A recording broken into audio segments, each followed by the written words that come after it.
Hello everybody and welcome back to another episode of Kerbal Space Program Beyond Horizons. At the end of the last episode we were launching modules for the Hades ship, which were big heavy fuel tanks, and I was lamenting the fact of how difficult it was to launch and how it would kind of be nice to have some sort of extra planetary launch pad on the moon, but I was a little unsure about mods and compatibilities and all that.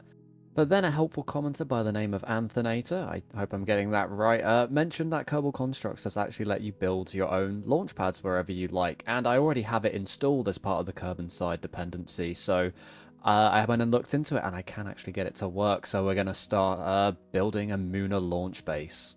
Now, Kerbal Constructs does let you just build whatever you like, wherever you like, with no sort of cost at all, so I thought that was obviously a bit silly. So we're going to do this realistically. I'm going to set some house rules so that I can't just, cheat stuff onto the moon.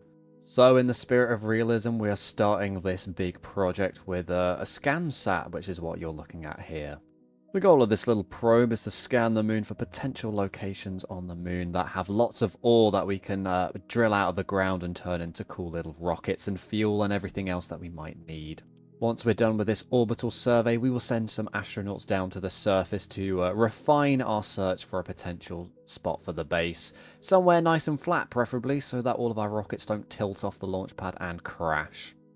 But before we get on with that survey, we first have to return the Galahad, which I haven't flown since episode 12, I think it is, so it's been sat in a hangar for quite a while collecting dust, so I thought we'd shake off the cobwebs and give it a spin. I figured the Hermes was probably a bit overkill for this mission, because it's designed for much heavier payloads, and I thought it might just be fun to bust out the Galahad again and do a horizontal SSTO instead of a vertical one. A lot trickier and a lot longer to fly, but definitely a lot more fun.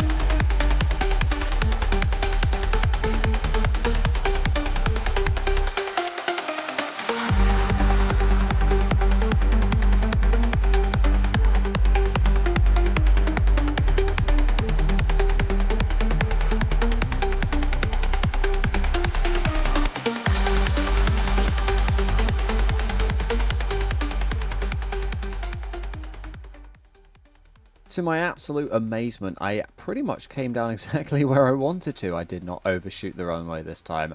If anything, I undershot it. But fortunately, we still have plenty of fuel to fly back with, so that's not a problem at all. I designed this plane to have a massive wingspan so that it would glide perfectly, and it is doing just that. So yeah, we just keep running the engines for a little bit, getting up to around 400 meters per second, and then just gliding until we need to do that again, just so we can go back to the runway for as little fuel as possible.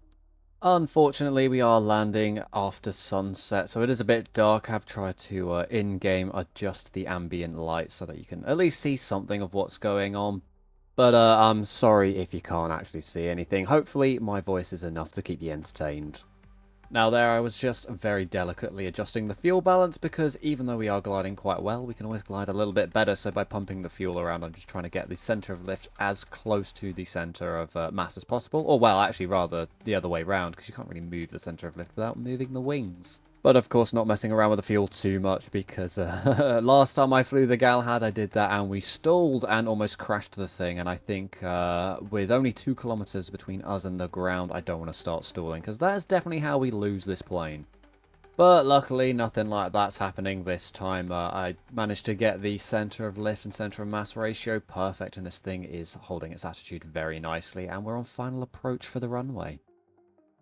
I've been watching this ex-pilot on TikTok who reviews landings of planes. I don't know where he gets the clips from, whether he takes them himself or whether he just gets them on the internet, but he's quite harsh about it. And I think if he watched one of my landings, he might have a heart attack, because I always hit the runway quite hard. And I actually think that landing there was one of my better ones, so I don't think I'll be making a commercial pilot anytime soon. But anyway, the Galahad is back safe and sound, and yeah, it's been really good fun to fly. I should use this more.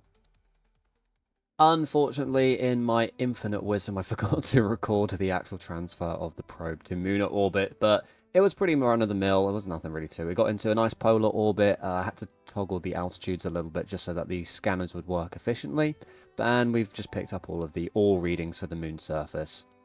And if we just take a quick look at that now with the nice overlay that Kerbal Space Program gives us, you can see there's quite a lot of ore all around the moon, but I do think this is quite a low percentage cut-off. When I looked back at it and made the cut-off about 90%, this big crater that we're looking at here is one of the ideal candidates for a landing site. And I also figure there's probably plenty of flat ground at the bottom of that crater, so I think that is where we're going to conduct our closer survey.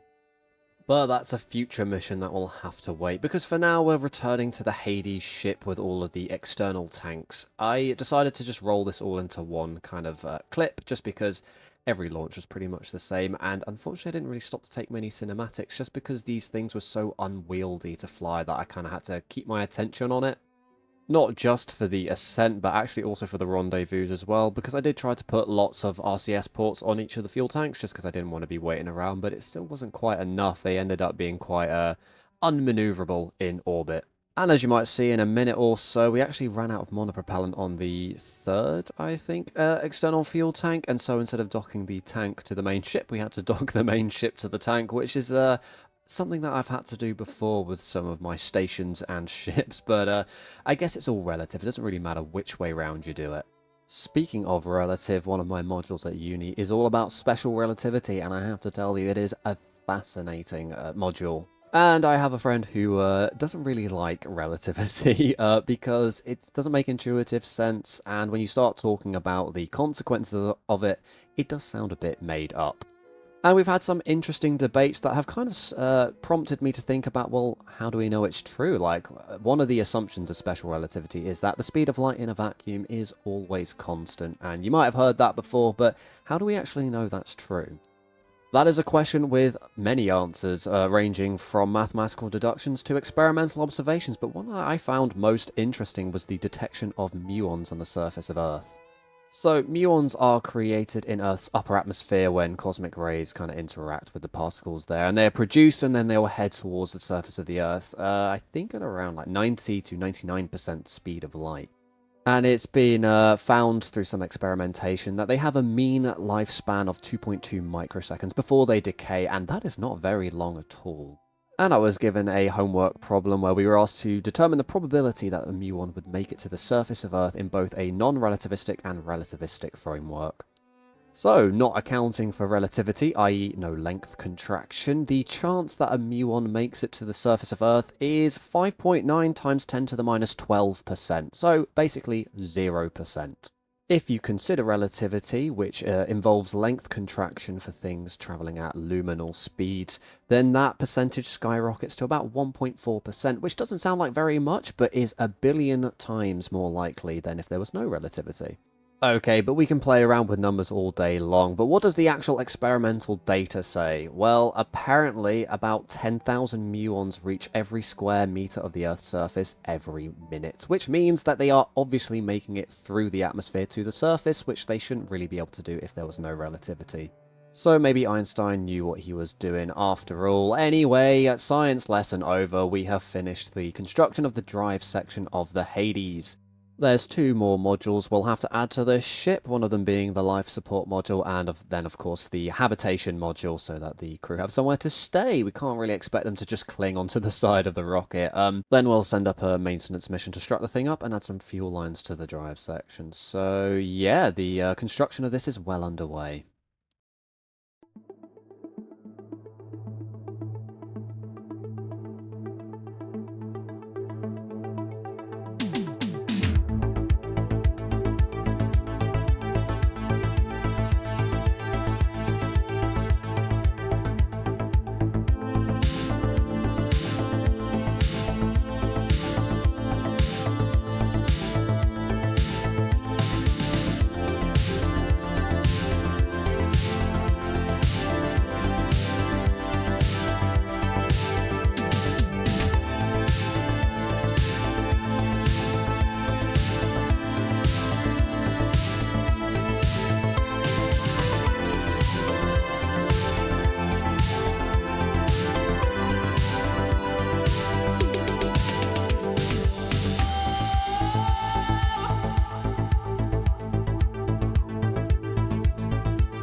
Project Zagreus is nearing completion and we have almost a final design here. So the main things are we've kept the box wing as best we can. The problem that we had is that it needs to fit behind the 10-meter inflatable heat shield so that it doesn't get destroyed when it tries to land on Eve.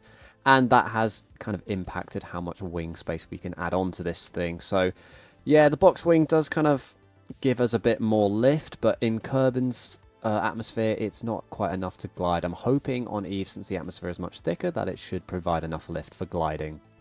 We've also learned from the last flight of this plane and added lots of electric charge and power generation so that, well, it doesn't fall out of the sky like a brick. We've also made sure it's got all of our latest scientific packages so that we can get as much information as possible from the atmosphere of Eve. I have made a few minor tweaks since the recording of this clip, but nothing too major. The main one being that I've added more propellers to each rotor there, just to give us that little bit of extra power. I don't really think it'll be that necessary in Eve's atmosphere, but you can never be too sure. I've sat down and worked it out. I think with all the fuel cells and hydrogen and oxygen we've got on this thing, it should have about 5 hours of continuously powered flight, and we don't need to be running the generators the entire time because, like I said, I've added loads of batteries to this, so it should have plenty of reserves, so we should easily be able to get everywhere we need to while on the surface. But yeah, that's it. The Zagreus is pretty much done after that, which is good too because we have our launch window to Eve in about 200 to 300 days in game time, so we haven't got very long at all, and there's still lots more we need to do. I've got submarine project I'm working on. Obviously we want to make sure that Hypnos, the rover, is all up to scratch. We're going to have to design a craft to get all of the different vessels there as well as the base. And I think all of that will have to happen before we get our Lunar base sorted. I just don't think we'll you know, realistically get the Lunar base set up in time to do some of the, you know, launching for those heavy vehicles. It is just going to have to be from Kerbin. But on the next interplanetary mission, hopefully that should be ready.